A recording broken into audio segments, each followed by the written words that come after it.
अस्सलाम वालेकुम दोस्तों TURV trans urethral resection of valve ये एक ऑपरेशन का नाम है जो बच्चों में हम करते हैं।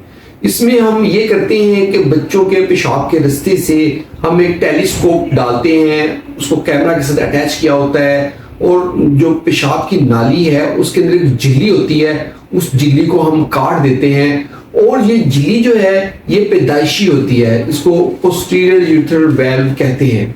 ये एक ऑपरेशन है जो बहुत कॉमन छोटे बच्चों में हम करते हैं। ये उन्हीं के ही करना पड़ता है जिनके पैदाइशी तौर पे रुकावट होती है और उसको हम TURV कहते हैं या टर्व भी कह सकते हैं। इसके लिए हमारे पास जो पेरेंट्स आते हैं, बच्चा पैदा होते ही वो हमारे पास ले आते हैं कि इसको यूरिन का मसला है, यूरिन रुक रुक के आता है, हम उसके टेस्ट करवाते हैं जैसे MCUG यानी कि पेशाब के रास्ते में हम एक कंट्रास्ट डालते हैं और एक्सरे लेते हैं। उससे हमें पता चलता है कि जो पेशाब की नाली है जो मसाने से आगे एंड तक आती है उसके अंदर एक झिल्ली है और उस झिल्ली की वजह से रास्ता तंग हुआ है, तो उसको हमने काटना होता है। लेकिन उसी वक्त हम नहीं काटते क्योंकि बच्चा बहुत छोटा होता है। बच्चे को हम ग्रो होने देते हैं।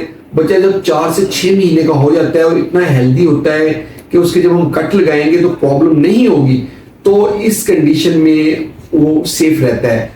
क्योंकि हमने शुरू में ये प्रोसीजर जब बच्चा 1 महीने का, 1.5 महीने, 2 महीने का था तो उसमें कॉम्प्लिकेशन के काफी चांसेस थे कि एक्स्ट्रावाइजेशन हो जाती थी, यानी कि थोड़ा सा कट लगा के वो बहुत डीप चला जाता था। तो फिर हमने जो अपने सेटअप में यानी कि चिल्ड्रन हॉस्पिटल में और अपने कादिर मेडिकल कॉम्प्लेक्स पे इसको करना बंद कर दिया फौरन। हम पेशाब की नाली लगा देते हैं, 3-4 महीने तक वो नाली लगी रहती है।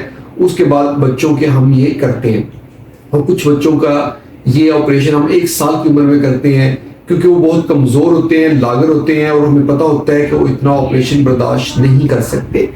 तो इसके ऊपर मुझे बहुत सारे जो फ्रेंड्स हैं जिनमें ये मसला होता है उन्होंने मुझे रिक्वेस्ट की थी कि मैं इसके ऊपर भी वीडियो बनाऊं और इसके ऊपर ये भी बताऊं कि ये ऑपरेट करने के बाद ये नहीं होता कि मरीज बिल्कुल ठीक हो गया है, क्योंकि उसके मसाने के ऊपर प्रेशर पड़ के मसाना भी खराब हुआ होता है। मरीज हमारे पास फॉलो अप में रहता है, मरीज हमारे पास आता रहता है और उसको आते रहना चाहिए।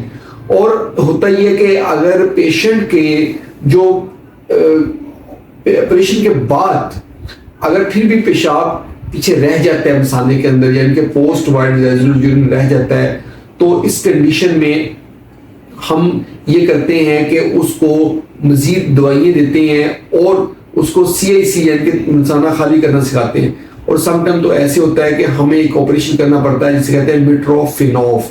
मिट्रोफिनॉफ में ये होता है कि हम एक अपेंडिक्स जो होती है गट के साथ लगी, उस अपेंडिक्स को हम लेते हैं और उसको एक तरफ से हम मसाने के साथ जोड़ देते हैं और दूसरी तरफ से हम पेट के साथ जोड़ के रास्ता बाहर बना देते हैं। और पेशेंट हर 4 घंटे के बाद अपने मसाने को खाली करता है, लेकिन वो पेशाब के रास्ते से नाली नहीं डालता, वो ऊपर से पेट पे जो हमने नया रास्ता बनाया होता है मिट्रोफिनॉफ करके उस रास्ते से वो नाली डालता है और अपना मसाना खाली कर लेता है। तो ये थी आज की हमारी वीडियो एक ऑपरेशन के ऊपर जिसको TURV कहते हैं। अगर आपको वीडियो पसंद आई तो उसको लाइक कर दें और इसको शेयर करें अपने दोस्तों के साथ और हमारे चैनल को जल्दी से सब्सक्राइब कर दें। बहुत बहुत शुक्रिया।